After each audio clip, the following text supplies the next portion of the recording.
Geography classes में आपका स्वागत है। आज हम इस वीडियो के माध्यम से जानेंगे मानव भूगोल के मूल सिद्धांतों के बारे में।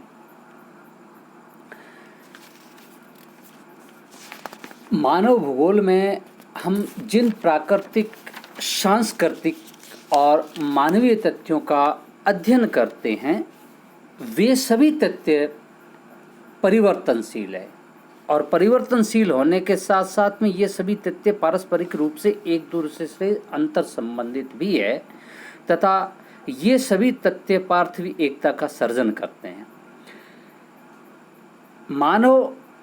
मानव भूगोल के अध्ययन का केंद्र बिंदु होने के साथ साथ एक सक्रिय भौगोलिक कारक भी है जो स्वयं पर्यावरणीय दशाओं से प्रभावित होने के साथ साथ अपने कौशल एवं सामर्थ्य से भौतिक पर्यावरण को प्रभावित करता है।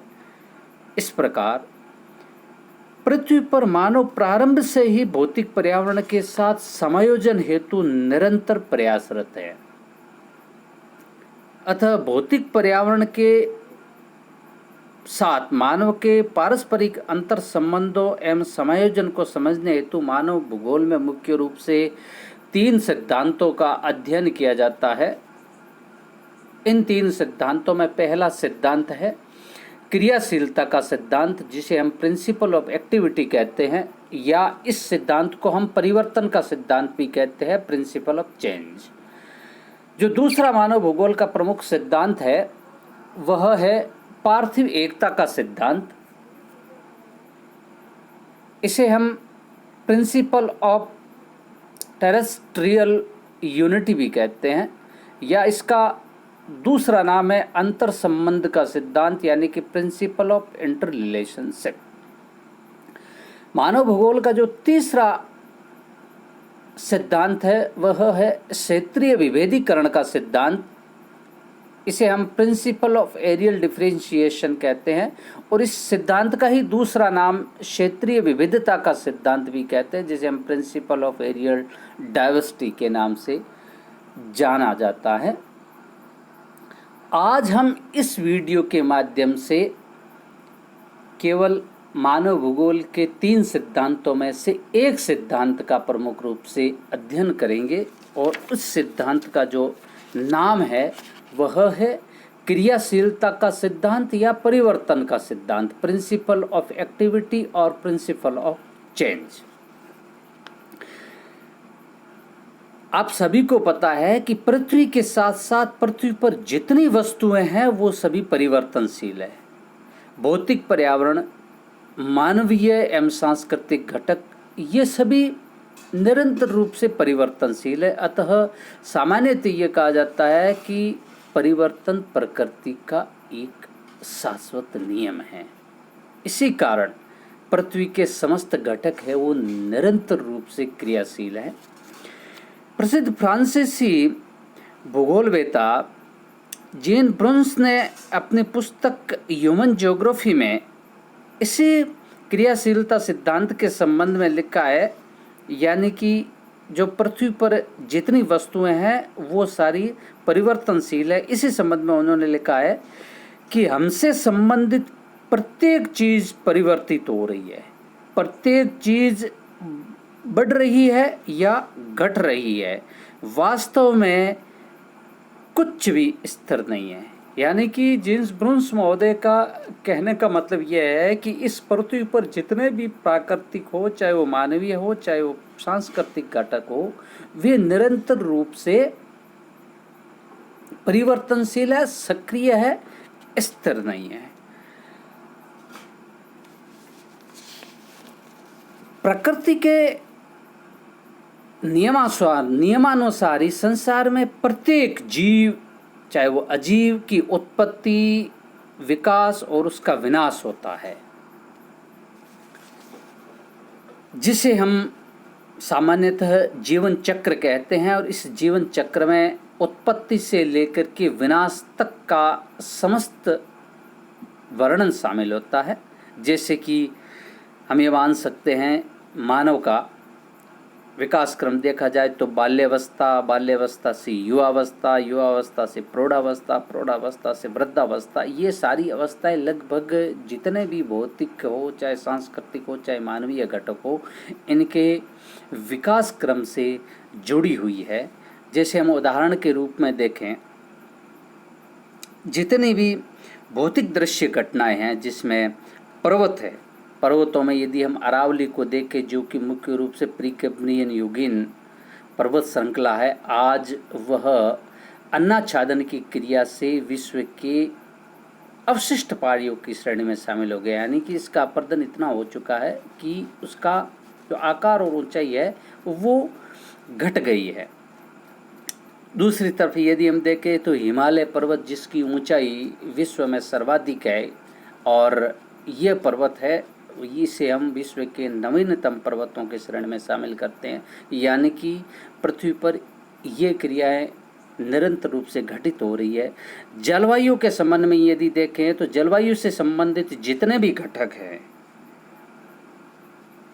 चाहे वो तापमान हो, वायुदाब हो, वर्षा हो, पवन हो, मौसमी घटनाएं हो, ये सारी निरंतर रूप से परिवर्तनशील है। इसके अलावा पठार, मैदान, वनस्पति, इनके स्वरूप में भी निरंतर रूप से परिवर्तन होता रहा है। वनस्पति का यदि हम उदाहरण देखें तो वर्तमान में आज जहाँ जहाँ कोयला पाया जाता है, निश्चित रूप से वहाँ कभी उष्णकटिबंधीय सदाबहार वन थे, लेकिन कालांतर में वहाँ पर जलवायु परिवर्तन होने की वजह से वे समस्त वनस्पति जमीन के अंदर दब गई और आज वे कोयले के रूप में हमें प्राप्त हो रही है। इसके अलावा स्वयं पृथ्वी भी निरंतर रूप से गतिशील है, स्थिर नहीं है। एक तो वह अपने अक्ष पर भी घूम रही है और वह सूर्य के चारों ओर चक्कर भी लगा रही है। इसके अलावा ज्वालामुखी और निरंतर रूप से सक्रिय होने वाले भूकंपीय घटनाएं, ये भी इस ओर संकेत करती है कि पृथ्वी पर स्थिरता नहीं है, बल्कि उसमें निरंतर परिवर्तन हो रहे हैं।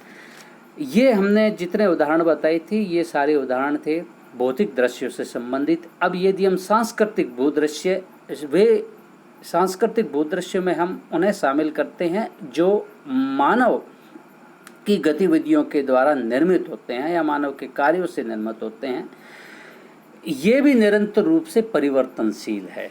जैसे कि सबसे पहले निर्माण होता है पूर्वा, यानी कि सबसे गांव का भी छोटा रूप। उसके बाद में पूर्वा से जब गांव का निर्माण होता है, गांव से कस्बे, कस्बे से नगर, नगर से महानगर, महानगर से संध नगर, और उसके बाद में इन नगरों का भी विनाश होता है।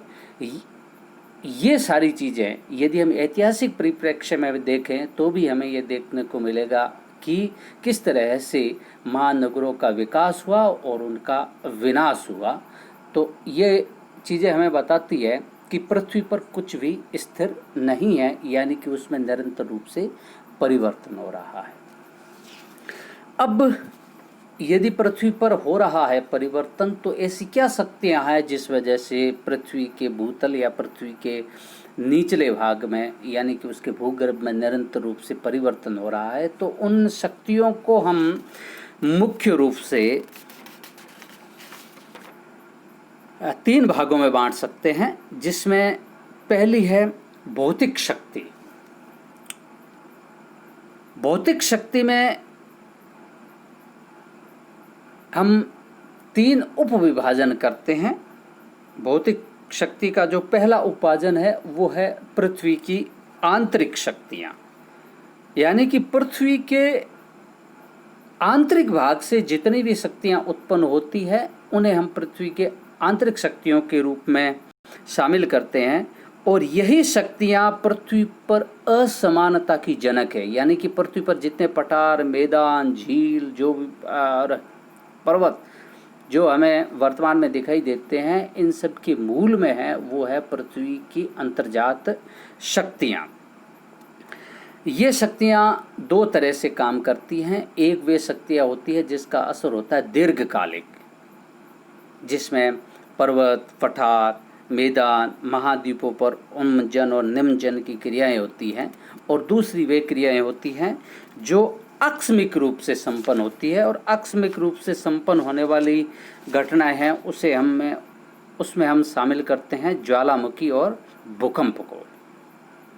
भौतिक शक्तियों का जो दूसरा उपभाग है उसे हम सोलर एनर्जी कहते हैं। आपको पता है, हम सबको पता है कि पृथ्वी पर सूर्य ही ऊर्जा का मुख्य स्रोत है तथा पृथ्वी की सतह एवं वायुमंडल में घटित होने वाले समस्त परिवर्तनों का नियंत्रक कारक सौर ऊर्जा ही है। हालांकि पृथ्वी की दैनिक एवं वार्षिक गतियों एवं उसके धुरी पर झुकाव के कारण भूतल पर सूर्यातप के वितरण में असमानता जरूर पाई जाती है, किंतु सूर्यातप के कारण ही वायुमंडलीय घटनाएं घटित होती है। जितने भी वायुमंडलीय परिघटनाएं हैं, चाहे वो वर्षा के रूप में हो, चाहे आंधी तूफान, बादलों का बनना बिगड़ना, जो भी चीज़ें हैं, वो सभी के पीछे का जो कारण है, जो एनर्जी है, वो सौर ऊर्जा से ही प्राप्त होती है।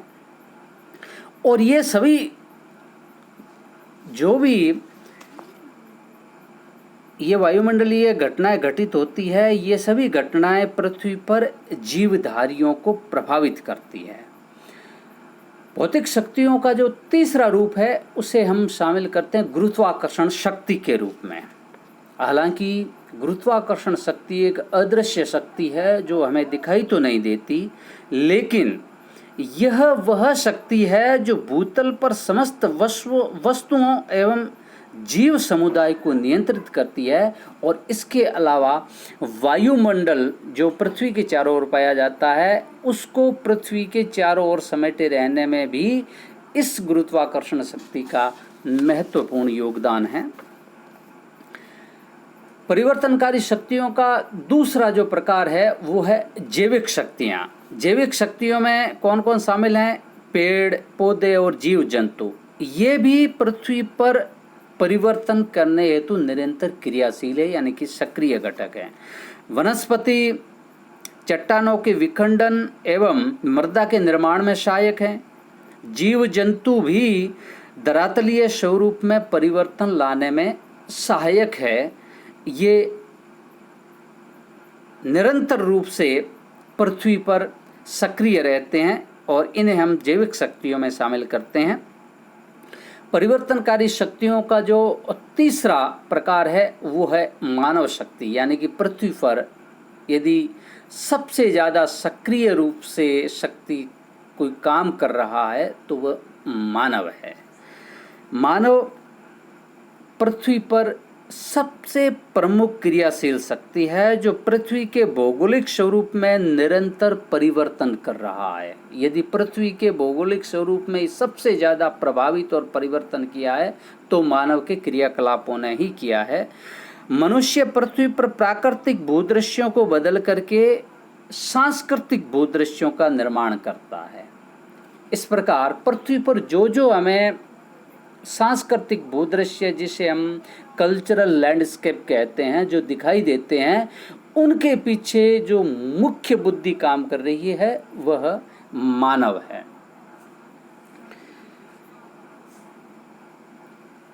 इसके बाद हम ये अध्ययन करेंगे कि जिस सिद्धांत का हम अध्ययन कर रहे हैं उस सिद्धांत को हम कैसे माने कि निरंतर पृथ्वी पर परिवर्तन हो रहे हैं। कुछ ऐसे एग्जाम्पल देंगे कि परिवर्तन की सार्वभौमिकता ऐसा क्या है जिसे हम माने कि लगातार पृथ्वी स्थिर नहीं है बल्कि अस्थिर परिवर्तनशील है। तो इसका हम अध्ययन करना चाहेंगे। तो पृथ्वी पर समस्त भौतिक, मानवीय एवं जैविक शक्तियाँ निरंतर रूप से परिवर्तनशील है, ये हम पहले ही बता चुके हैं और आप जान भी चुके हैं। ये समस्त तथ्य पृथ्वी पर उत्पत्ति के बाद विकास की क्रमिक अवस्थाओं से होते हुए अंततः विनाश को प्राप्त होते हैं। जैसे कि पर्वतों का उदाहरण मैंने आपको पहले ही बता दिया था कि किस तरह से पर्वतों का विकास उसकी उत्पत्ति से लेकर के और उसका विनाश होता है, और अंततः जब उसका विनाश होता है पर्वत का तो वो समप्राय मैदान के रूप में दिखाई देता है, बदल जाता है। इसके अलावा हम देखते हैं कि नदियाँ और हिमनद, आपको पता भी होगा कि पेंक और डेविस महोदय ने नदियों के अपर्दन चक्र के बारे में विस्तार से बताया था, जो इस बात का सबूत है कि ये नदियाँ और हिम नदियाँ अपना स्वरूप में निरंतर रूप से परिवर्तन करती हैं। और ये जो उन्होंने जो नदियों के विकास की अवस्थाएं बताई थी, इन अवस्थाओं को हम उनका जीवन चक्र कहते हैं। उनकी जो विभिन्न अवस्थाएं थी, उसी से हम जीवन चक्र का निर्माण होता है और अंततः ये विलीन होती है। इसके अलावा यदि हम उदाहरण दें कि जलवायु के बारे में, तो जलवायु पृथ्वी की उत्पत्ति से लेकर के वर्तमान समय तक पृथ्वी पर जलवायु में निरंतर रूप से परिवर्तन हुआ है। और ये परिवर्तन हम मुख्य रूप से किस रूप में देख सकते हैं, जैसे कि हिमयुग के पृथ्वी पर हिमयुग एक निरंतर काल के बाद में आते रहे हैं और दो हिमयुग के बीच में एक अंतर हिमयुग भी रहा है। यूरोप में विद्वानों ने हिमयुगों का अध्ययन किया था और उसके बाद में उन्होंने बताया था कि यूरोप में 4 प्रमुख हिमयुग आए थे, जिसका नाम है गुंज, मेंडल, एरिस और वर्म। ये 4 हिमयुगों का उन्होंने नाम बताया था और इन्हीं 4 हिमयुगों के बीच में 4 अंतर भी आए थे। अमेरिका में भी 4 तरह की हिमयुग आए थे और वहाँ के विद्वानों ने उसे इन हिमयुगों का नाम कुछ अलग बताया है। नेब्रास्कन, कंसास, इलिनॉइस, विस्कॉन्सिन, ये उन्होंने नाम बताए थे। इसके अलावा पौधे और जीव, इनका भी अपना जीवन का एक निश्चित क्रम है और इसी क्रम के अनुसार इनका उत्पत्ति होती है, विकास भी होता है और अंततः इनका विनाश भी होता है। मनुष्य और मनुष्य के द्वारा निर्मित विभिन्न प्रकार के जो सांस्कृतिक भूदृश्य है, इनका भी एक निश्चित जीवन चक्र है। मनुष्य को यदि हम देखा जाए तो मनुष्य का जीवन, जब उसकी जन्म होता है तो शैशवावस्था से आता है किशोरावस्था में, इसके बाद में युवावस्था में, फिर आता प्रौढ़ावस्था में और अंत में जाता वृद्धावस्था में, और वृद्धावस्था में ही उनकी मृत्यु होती है। तो इस तरह से उनका ये जीवन चक्र चलता है। इसी प्रकार मानव अपनी विभिन्न क्रियाओं के द्वारा जो सांस्कृतिक भूदृश्य का निर्माण करता है, जिसमें मुख्य रूप से जो अधिवास है, इन अधिवासों का भी विकास और विनाश का एक क्रमिक इतिहास रहा है। जैसे कि हमें इतिहास में पढ़ते हैं कि सभ्यताओं का विकास भी हुआ और उनका निरंतर रूप से विनाश भी हुआ। मेसोपोटामिया की सभ्यता, मिस्र की सभ्यता है, सिंधु घाटी की सभ्यता है, ये निरंतर सभ्यताएं विकसित भी हुई और इनका विकास, इनका निरंतर विनाश भी हुआ, जो इस बात का सूचक है कि पृथ्वी पर ये परिवर्तन है, ये सार्वभौमिक हैं। इसके अलावा यदि हम देखें तो मनुष्य के विकास के साथ ही पूर्वों का निर्माण हुआ, पूर्वों से लेकर के महानगरों और सन नगरों का निर्माण हुआ और अंततः इन्हीं सन नगरों का विनाश भी हुआ। ऐसे उदाहरण भी हमें दिखाई देते हैं।